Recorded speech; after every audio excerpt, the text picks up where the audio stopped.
Hello everyone, and welcome to another episode of Code Surreal. So, how was your day out? It was so stressful. It Why? was so stressful. I've been prepping for the MSRA exam. Oh no. It's terrible, and I'm not dealing well with stress. Oh, tell us more. So, for those who do not know what is MSRA, MSRA is multi-specialty recruitment assessment exam. It's an exam to apply for a lot of training posts in UK. Now, the tricky part about this exam, it's not pass or fail. It's score based, so you have to score as high as possible, and this builds up in the stress. I feel like I'm back in uni all over again. Do you feel like you're in a race against all the other people Completely. sitting this exam? You feel like you have to go back to taking notes, making flashcard, keeping as side notes as possible. All of this, revising. It's never enough.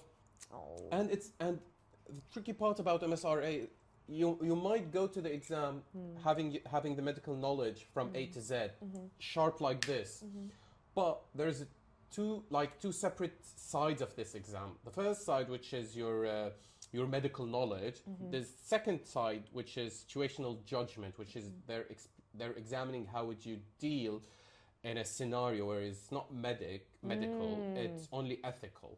And that's where I Is that the bit you struggle with? I struggle I feel with like you're probably not the only one.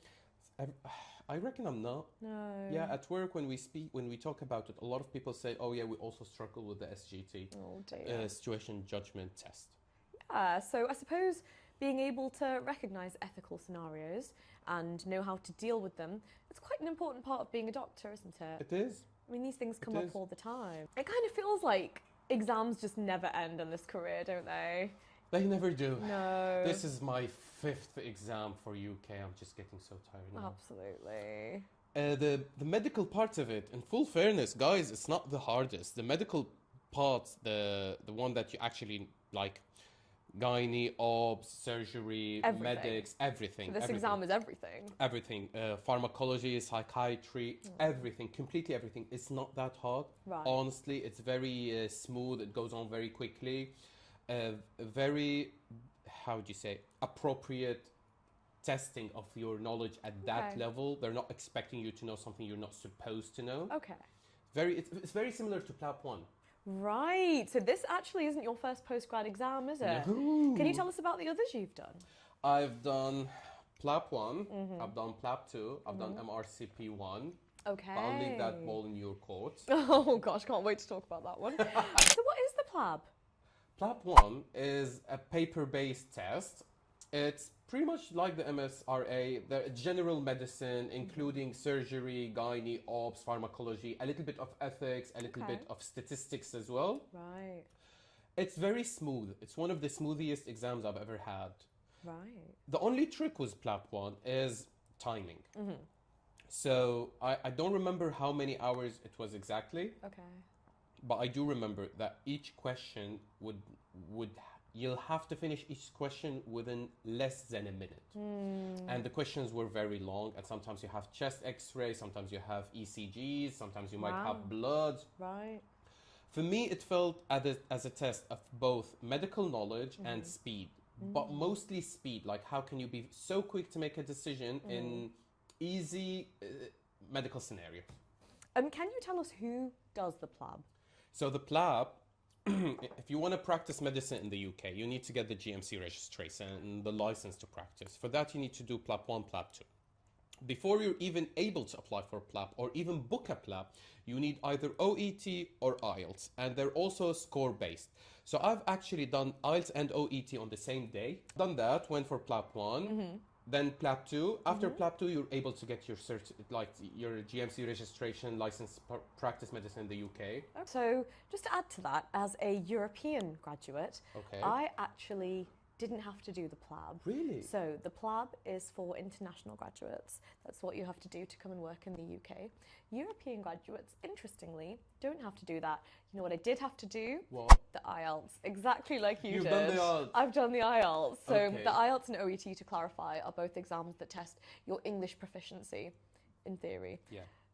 However, as you said, it wasn't necessarily medical English, the No. IELTS, was it? Whereas the OET exam tests Occupational your English. medical English, medical. absolutely. Yes, I had the IELTS as well. I can't even remember why I had to talk about hobbies. Yeah, the or... most random things. Yeah, and we had to interpret an article. So, if you've graduated medicine from a European country, but not an English-speaking university, so hypothetically a university that you've been taught in Spanish, French, German, would you have to do the PLAB? No, you don't. So anywhere in Europe, no PLAB. International graduates do have to do the PLAB. Okay. So again, this makes no sense. It doesn't. It doesn't. Which is why, actually, this guidance is about to be outdated really soon. I mean, everything's changing. Really? So you've heard about the UK MLE, yes? Yeah. Oh, the UK MLE. Yeah, exactly. You know, when I did my PLAB too, I was so stressed that they're going to change it to UK MLE. Yeah. Luckily, I slipped. We both slipped through we both did the outdated exams. Yeah. But yes, very soon, international graduates, European graduates, and UK graduates, all three groups are going to be sitting the same exam in order to get their GMC registration, which, you know, makes way more sense Way more than sense. the previous rules and just works out better. Way more So, sense. question. Yeah. How do you think this is going to impact UK training in medical school? Do you think that med school in the UK is going to be completely geared towards passing this exam? Yeah, I reckon, yeah. Because at the moment, it's more about how they work on their portfolio, what have they got signed off, stuff like this. Absolutely. But once you add this big obstacle on the way that you have a big exam and this exam is going to put you on the same platform, the same shelf with all the graduate all around the world, that's definitely going to make them much more stressed, and there's going to shift all of their focus from their clinical experience into their academic knowledge and into acing this exam. I think so too. I mean, I'm sure that, you know, it being the UK, there will still be a whole bunch of focus on Of course. portfolio and clinical course, skills and communication and such things, especially in the universities that are a bit more communication based. Yeah. So I believe we briefly touched on the PLAB 1. Okay. Tell us more about the PLAB 2. So PLAB 2 is an OSCE exam. Okay. It's almost, I think, 16 stations, I remember. You'll get station about teaching colleagues, you'll get station about examinations, simum, procedures, counseling, treatment, follow-up, all different aspects, and all the general medicine, not like internal medicine. Okay. You might get ops, you might get gynae, you might get surgical patient, expect anything. Up to in general, it's an OSCE exam. A lot of people would be familiar with OSCEs. For me, I was not very familiar with OSCE. So for those of our viewers who are international and maybe don't quite understand how we examine doctors in the UK, can you explain what an OSCE is? What does it stand for? It stands for Objective, Structured, Clinical Exam. They're basically assessing and viewing and monitoring the way you would assess a patient in real life. So they will bring someone, either an actor to be, or actress to be the patient, or as in PACES, they would bring an real actual patient. and they would be assessing your A to Z.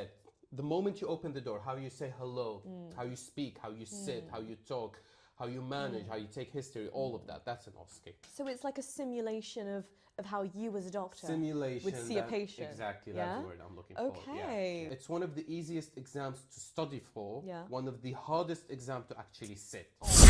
Navigating back, as PLAB 2 is very similar to PACES, do you mind walking us through MRCP?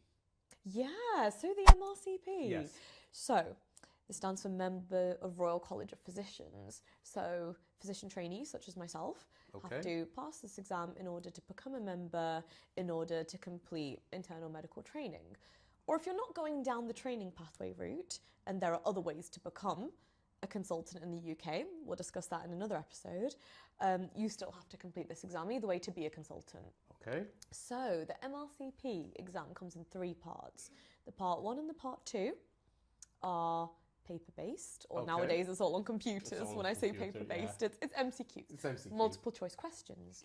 And then the part 3 is, as you've really nicely described, OSCE-based. So it is exactly that, simulated patient consultations, and that could involve having to examine a patient, having to take a history, or a combination of the two in one station. Okay. Or you could have a communication station where you have to communicate a certain amount of information to a patient or their relatives. And this is usually things that aren't that easy to communicate, so difficult news, things like that. Do we have equivalent for MRCP for other specialties? Absolutely, I'm glad you asked. So, name a specialty. Gynae? Gynae, okay. So that would be the MRCPG. All right, so it depends on... it depends on the, yeah. So surgery? MRCS. Psych? MRCP Psych, Okay, I think. all right, so each one... I definitely said that wrong. But each, yeah. MR Psych, I reckon. Each specialty has its own set of exams that you need to do in order to become... a consultant. Yeah. So, speaking of path, so as I mentioned to everyone, guys, you have to do IELTS or OET to be able to do PLAB 1, to be able to do PLAB 2. That's if you're an international graduate. That's if you're an international graduate. If you want to sit the MRCP, would you have to do part 1, part 2, part 3, or can you flip? So, you have to do, if you're an international graduate, you have to do everything Al just said in order to get your GMC number. Yeah. And then you can apply for the exams, I believe, in any order. Really? Yeah. Nice. Yeah, so you can switch up the order. People just tend to do Take them, it one step one at to a three. time. And I believe that, there's a reason why they kind of do follow on. So the part 1 tests your basic clinical knowledge of basic sciences. Then part 2 becomes more clinical still. Yeah. And then the PACES, part 3, you need the knowledge from the first 2 exams in order to be able to succeed in that exam. You know which exams are known for being really, really difficult? Oui. So the ICU exams, the anaesthesia exams, and the A&E exams. They're very difficult. Everything that's the reputation. I've not sat them myself, but people say they're really hard. So these are the 3 specialties under the Acute Common Care STEM, ACCS pathway. Okay. And I know at least for the ICU exam, it's split into 2 parts. And it involves a lot more sort of theoretical knowledge, physics, knowledge of the machines and things on ICU. I mean, I personally don't think I would do great at an exam like that. I'm not great at exams anyway. ICU is a hard job. Yeah, it's a really hard job. It is. All our jobs are hard, but I mean, in different ways. Even finding a job is hard. Oh, we need to talk about that. I think we might be running out of time. I think we in this episode. What are we going to speak about next episode, Serena? I think we should talk about that. Yeah, I think we should address I completely what agree. you said right there. Guys, stay tuned.